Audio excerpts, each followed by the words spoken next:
So what are we doing today, Sam? Samuel or Sam?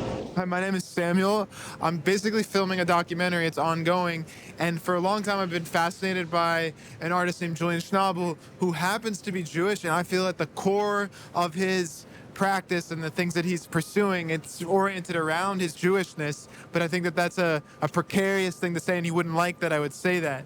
However, because he's such a notable painter, and the painter who he's talking to, Dana Schutz, is also a very notable painter who's influenced me a lot in terms of actual painting technique, we're going to go see them talk tonight on the Upper East Side. This is New York City. This is the freezing cold, late January, February moment. It's tundra out here, but we're staying warm because we're just excited to be around, and we're excited to be alive. For the art. For the art, for the love.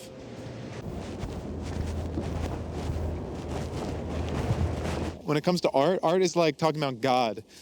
You can never really define it. It's probably nothing, but the more you think about it, the more it makes sense. Telephone guy coming to the telephone. But he's frozen there looking at them. So let's have a discussion about Julian Schnabel's Jewish identity, because we know that over the years he's mostly associated with like people like Clemente, who are Italian, and at the same time he's had close relationships with people like Lou Reed, who are Jewish but do not emphasize their Jewish identity. So we cannot correctly say that Julian Schnabel has anything to do with being a Jewish artist at all. However, underneath that there is a sense of his excess, his tendency towards argument. Well, first of all, those guys were 10 years younger than me.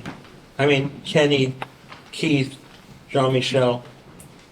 In fact, I taught a class at the School of Visual Arts, and Kenny and Keith were in it. I mean, a sort of messianic ambitions and his refusal of restraint. And these all make him not explicitly Jewish, but, however, sort of in temperament related to his Jewishness.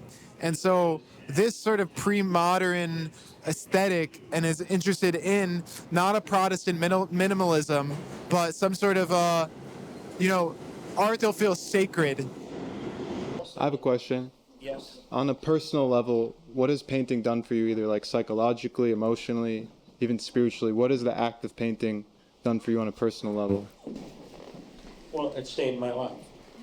How so? If I couldn't paint,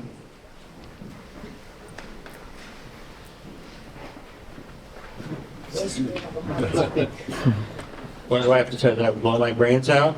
That I would jump out of a building? What? I mean, Do you feel that I way? want to know. I mean, the point is I have to do that, because by doing that, like it said earlier, when I become a part of everything that's outside and inside of me, I can paint my way. It got me in a lot of trouble, painting. But it also I was able to paint my way through it. The conflict and the tension were necessary to move through, to bring life. You don't get a choice, man.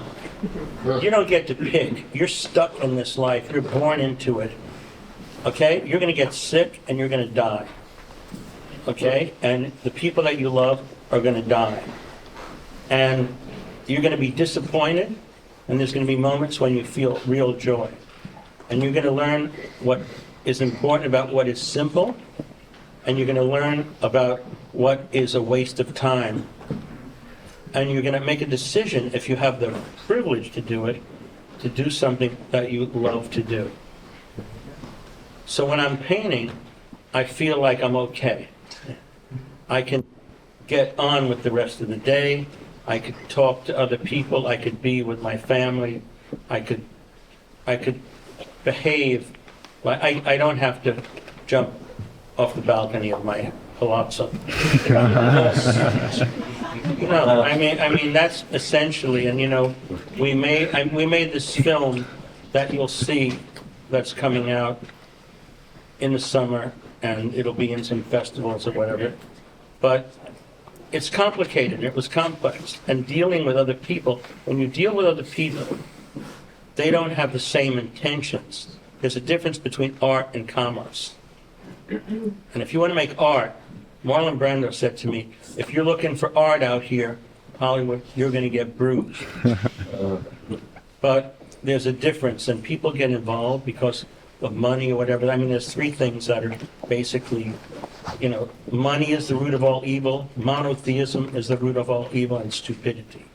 Okay, so you take your pick, but if you can paint, or if you can act, or if you can sing, or if you can do something that is beyond the idea of just making as much money and having as many toys as possible, you know, that is useful.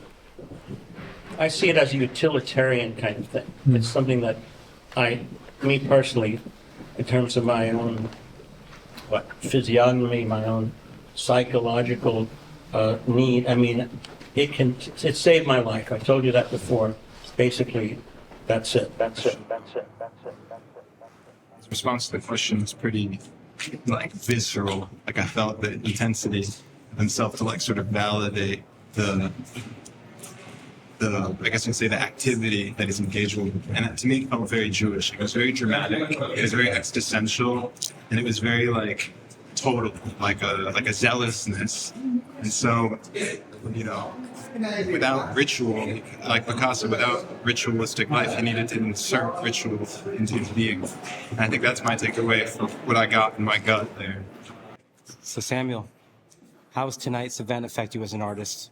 I mean, I think that this is the secular religion, and you can see how crowded that room and how boring it kind of is, how stuffy it is, and yet it's so important. So I think that's where, for me, art is like God. Like, there's no reason to engage with it, and yet it's the only reason to live or engage with anything at all. And therefore it becomes an obsession.